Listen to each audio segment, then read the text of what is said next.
One of the most important figures in New Testament history is the Apostle Matthew, known from the New Testament as a tax collector.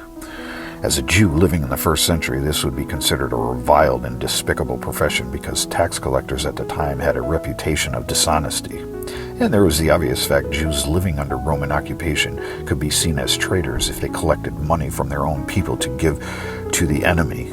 Interesting is, why did Jesus choose Matthew to follow him? The title tax collector was synonymous with sinner. Hanging around with a tax collector was no different than hanging around with a drunkard or a criminal. In Matthew 9:12, Jesus equates Matthew with sinners. So Matthew was specifically chosen so Jesus could start a new paradigm, a revelation that would include all of humanity. Every person had a chance at redemption. I am intrigued at the notion of a tax collector dropping everything in his life to follow a stranger. What is it that made Matthew give up his job, his affluence, his protection?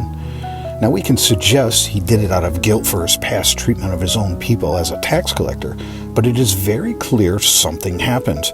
There was something about Jesus that moved Matthew to make a massive change in his life. This is strong evidence in the Christian faith of the effect Jesus had on people. With only a few words, Jesus could get anyone to drop everything in their lives and follow him.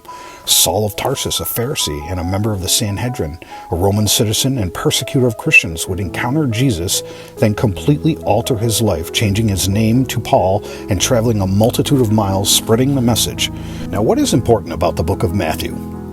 The book of Matthew is one of 4 books known as the Gospels, or Good News. These books tell the same story from a different perspective. Matthew starts with outlining the genealogy of Jesus from Abraham to Mary. Then right from the start, he boldly calls Jesus the Messiah. Many Jews at the time believed the Messiah would be a great political and powerful military leader, so this would be controversial, especially with the religious and political factions who despised Jesus from the start. But what is important is the message Jesus would bring would usher in a new era of ethics and moral teachings that would last far longer and have a greater effect on the world than any military victory or political doctrine. In a time where status and wealth determined a person's value, Jesus spoke of the inherent human value of all people. It was no more about what you had that gave you status. All humans had equal status as children of God. Matthew chapter 5 is the start of the Sermon on the Mount, a talk that would be one of the most important ethical and moral outlines in human history. Jesus called certain groups blessed, which indicated a divinely bestowed fortune that put humans on the right path to God.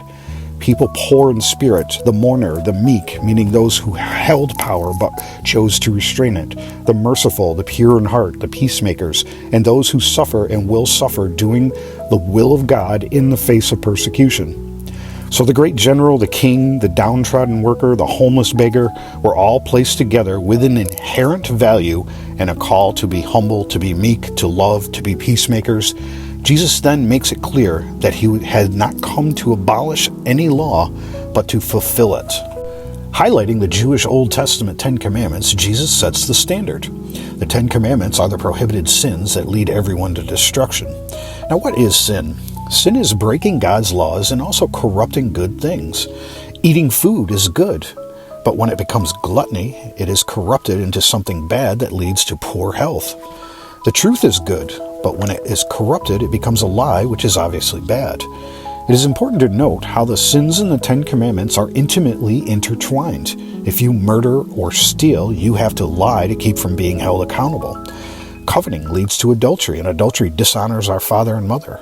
Even the first couple commandments of no other gods and no graven images require a lie to break them. Many people today scoff at the 10 Commandments, but when we really think about human history and atrocities, every single one started with a single lie. The Nazis had to lie about the Jews in propaganda to pull off the Holocaust. 900 people killed themselves in a mass suicide at the hands of Jim Jones in Johnstown, believing a lie. Everything, including evil, has a foundation. It starts with a lie or a lustful thought as we covet something or someone we are not supposed to have, like another person's money or spouse.